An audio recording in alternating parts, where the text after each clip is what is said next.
Hi, I'm Tanya Curran. I'm the co-founder of Scaly Adventures and the director of education, but you might know me best as Scaly Mom. I'm here with my Scaly friend Peaches, and what you're about to see is additional footage, behind the scenes things that just would not fit into that 30-minute episode.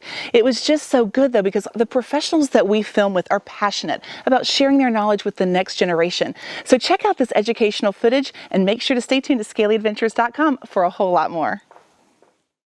I have a collection here of pinned insects, preserved insects, and these guys, kind of a good example of beetle diversity. And most of these belong to the scarab family. They are rhinoceros beetles, and a couple of them in here are actually native to the U.S. If you look in over here on this corner, this guy with the wings spread, and then these that are pinned along the side. Okay. That's our native Hercules beetle, and it's one of the largest insects here in the U.S., and it is native to North Carolina and other states here in the southeast. Okay. And oftentimes people encounter it and they give us a phone call, and they're quite certain that they found something that has come in on a banana boat. But these guys are native here in this corner, and above it is a South American relative, another Hercules beetle. But just give you an idea of some of the diversity in color. Yeah, definitely, and the sizes and the different pinchers. Yep, and with these guys, they're really horns, they're not pinchers. Okay, so they're more akin to what you would see on a deer. Okay. Or say like the tusks of an elephant that the male is using in combat, and it's less about injury and more about submission. The beetle pushing one over onto its back or out of the way, and then the reproductive selection of the female is based on the combat capabilities of the male. Right, so the strongest in the wild concept, even in the beetle, even in the beetles. Yeah, very interesting. Just perfect. This is the lower part, this is the scarab part, and these are the ones he's talking about, where he talks about the ones that fell off the banana boat that people think they have. And even up here to the top of it is the one that's the cousin of it, that's the rhinoceros beetle, and I'm getting a glare from a light. You know, same thing as before, lower corner. Bill, if you just bring your finger down to the insects you were demonstrating.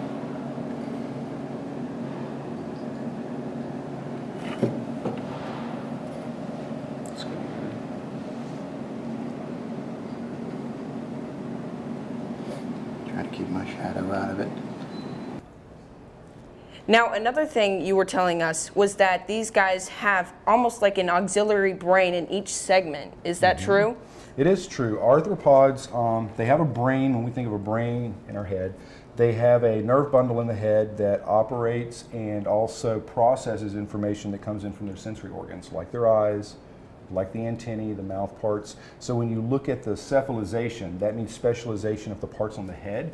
There is a nerve bundle that we would call a brain that operates and also interprets the sensory. When you look at the organism itself, its body is divided into segments. Arthropods are segmentally divided, exoskeleton, segmented appendages.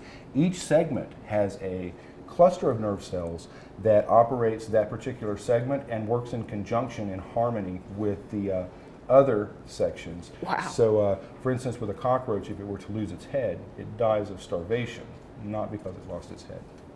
So, and again, that's not something I would encourage people at home to try, but with these organisms, each segment unto itself has kind of its own set of special and unique traits and characters. That is so cool. Head, segments with legs, and even the tail end in this guy. Wow. So it can grab with the head, and if you see that last pair of legs, it almost works like a second head, so it can grab from both ends. That is so cool.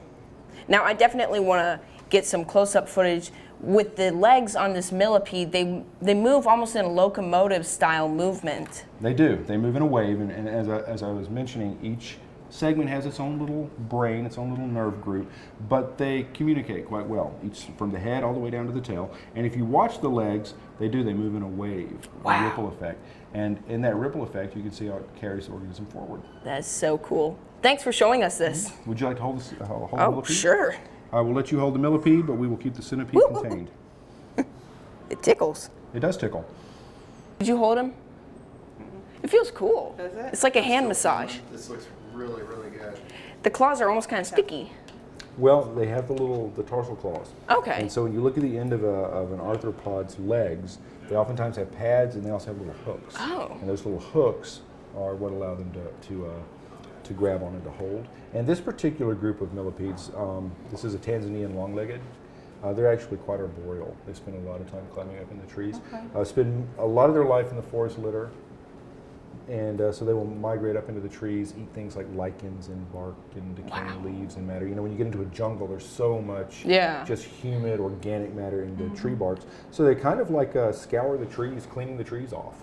So now, how do you deal with the more dangerous species? Is there a certain protocol or way that you contain them and make sure it's safe? Absolutely. When dealing with any animal that's potentially dangerous to people, there certainly have to be protocols in place, not only for the safety of people, safety and certainty of being able to maintain the animal in a contained situation.